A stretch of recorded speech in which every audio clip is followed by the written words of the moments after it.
మీరు తీసుకునే అదే మందులు, అదే నాణ్యమైన మందులు. కానీ సగం ధరకే. అవును.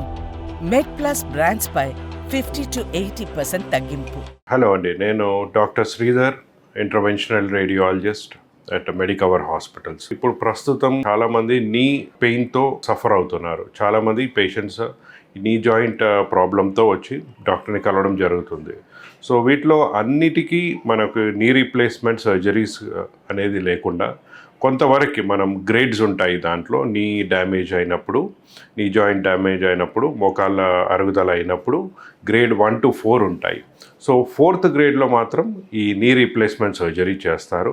బట్ 1, 2, 3 వరకు చాలా వరకే మనము ఈ నీ రీప్లేస్మెంట్ సర్జరీని అవాయిడ్ చేయడానికి ప్రయత్నం చేయగలుగుతాము. దాంట్లో ఏంటంటే వీళ్ళు పెయిన్ అనేది ఎక్కువ కంప్లైంట్ చేస్తారు కాబట్టి మనం మినిమలీ ఇన్వేజివ్ ప్రొసీజర్ ద్వారా, అంటే జాయింట్ ఇంజెక్షన్స్ ద్వారా చాలా వరకు నీ పెయిన్ని మనం తగ్గించగలుగుతాం. దీంట్లో ఏంటి అంటే పిఆర్పి ఇంజెక్షన్స్ అని ఉంటాయి.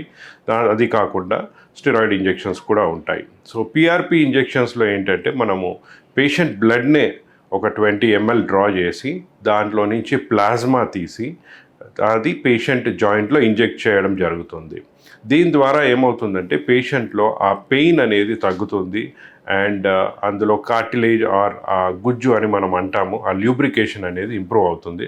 సో దట్ పేషెంట్ కొంతవరకు, అంటే ఫ్యూ వీక్స్ టు మంత్స్ వరకు ఈ పెయిన్ రిలీఫ్ అనేది ఉంటుంది. అంటే పేషెంట్ డిపెండెన్స్ ఆన్ ఈ పెయిన్ కిల్లర్స్ తీసుకోవడం కానీ, లేకపోతే మూమెంట్ రెస్ట్రిక్షన్, అంటే ఈ నడవడమే కానీ, లేకపోతే వాళ్ళు చేసుకునే రెగ్యులర్ పనులలో ఆ డిస్కంఫర్ట్ ఏదైతే ఉంటుందో అది చాలా వరకు మినిమైజ్ చేయగలుగుతాము.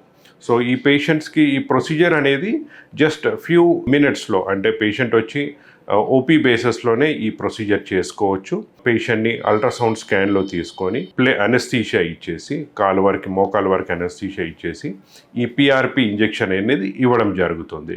ఈ హోల్ ప్రొసీజర్ మ్యాక్సిమం మనకి ఒక 20 minutes to half an hour procedure. దీంట్లో పేషెంట్కి ఒక ఇంజెక్షన్ ఇవ్వడం ద్వారా పేషెంట్కి చాలా వరకు ఈ పెయిన్ రిలీఫ్ ఉంటుంది అండ్ కొద్దిసేపు అబ్జర్వేషన్లో పెట్టి పేషెంట్ నడుచుకుంటూ వెళ్ళిపోవచ్చు. So this is an advanced management of pain in నీ జాయింట్స్ అనమాట. అంటే మనము గ్రేడ్ 1, 2 అండ్ ఎర్లీ గ్రేడ్ 3 వరకు మనం ఈ ఇంజెక్షన్స్ ఇవ్వగలుగుతాము. సో లాస్ట్ గ్రేడ్కి వచ్చే వరకు సర్జరీ అనేది అనివార్యం అవుతుంది.